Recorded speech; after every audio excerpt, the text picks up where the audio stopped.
En los últimos momentos de su vida, el Padre Pío dejó perplejos a quienes lo rodeaban con las palabras pronunciadas con todas sus fuerzas. ¿Serían estas palabras un indicio del final de los tiempos? Venerado por sus estigmas y su vida de entrega y sacrificio, el Padre Pío fue un hombre cuya devoción hacia Jesucristo marcó cada aspecto de su existencia. Desde 1918, cuando aparecieron los estigmas, llevó en su cuerpo las heridas de la crucifixión de Cristo por 50 años, soportando un sufrimiento físico y espiritual indescriptible. A pesar de ello, su fe permaneció inquebrantable, y su vida de oración constante fue el eje central de su caminar en la tierra.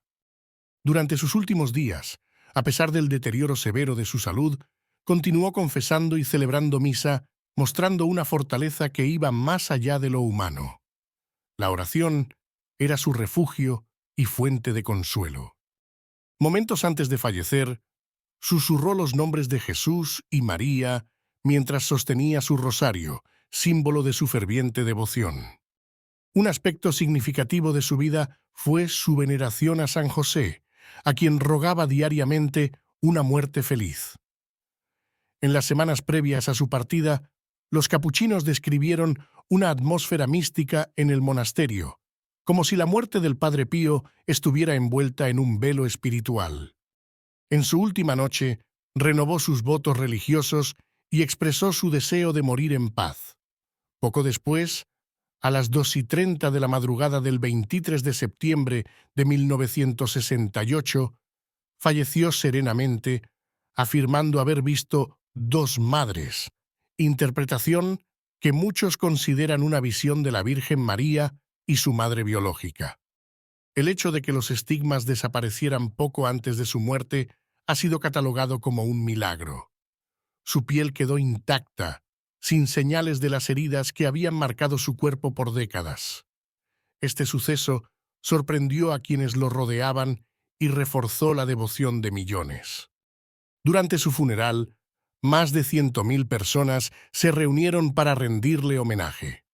Aún después de su partida, el Padre Pío sigue inspirando a multitudes, quienes creen que continúa intercediendo por sus hijos espirituales desde el cielo.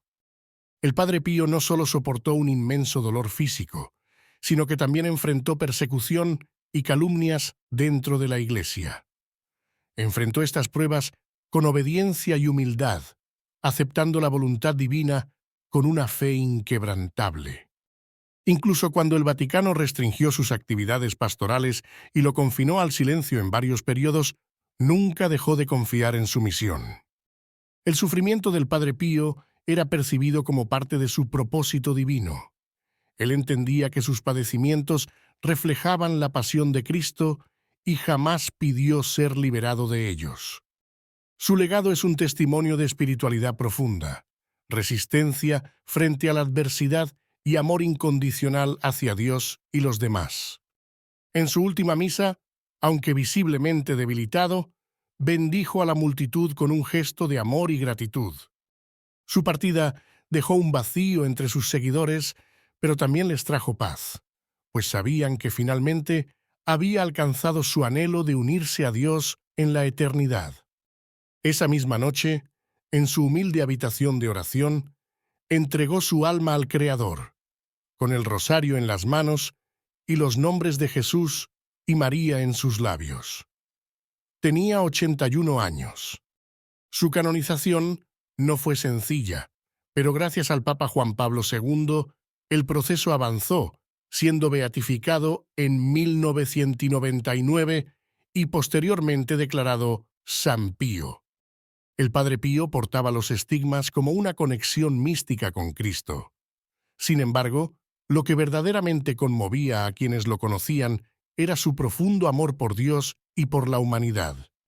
Él mismo afirmaba: «Estoy devorado por el amor de Dios y del prójimo». Su humildad y su vida de oración intensa reflejaban una espiritualidad única.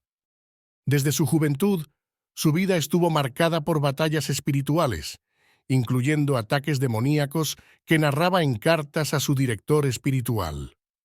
Aunque estas experiencias eran aterradoras, siempre contaba con la ayuda de su ángel de la guarda, quien fortalecía su fe.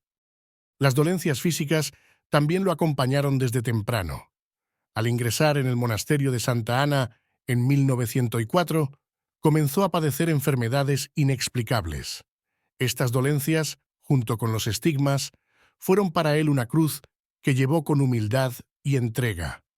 San Giovanni Rotondo se convirtió en un lugar de peregrinación donde miles acudían buscando la intercesión del Padre Pío. Su influencia espiritual fue profunda, recordando constantemente a los fieles la lucha entre el bien y el mal, tema que resonó tras las apariciones de la Virgen de Fátima en 1917. En sus cartas, el Padre Pío relataba momentos de oscuridad espiritual, similares a los descritos por San Juan de la Cruz como la noche oscura del alma. Estos periodos de prueba no debilitaron su fe, sino que lo hicieron más fuerte. Su relación con Dios era extraordinaria, marcada por visiones y una intensa vida de oración. En una carta de 1910, describía cómo el demonio intentaba alejarlo de Cristo. A pesar de los tormentos, nunca dejó de confiar en la misericordia divina. En otra carta de 1913, relataba cómo los demonios buscaban convencerlo de que Dios lo había abandonado. Sin embargo, su fe permaneció firme, sabiendo que la gracia de Dios siempre estaría con él. El Padre Pío enseñaba a combatir las tentaciones desde su origen, confiando plenamente en la gracia divina. Entendía que el sufrimiento y las pruebas eran inevitables, pero que la victoria final pertenecía a aquellos que perseveraban en la fe. Su vida fue un testimonio de humildad, obediencia y amor. Su legado continúa vivo, inspirando a generaciones a luchar por la santidad y a confiar en la victoria de Dios sobre el mal. Antes de concluir, un hallazgo sorprendente ha conmocionado al mundo entero. Descubre más haciendo clic en el video destacado, suscríbete y no olvides darle me gusta.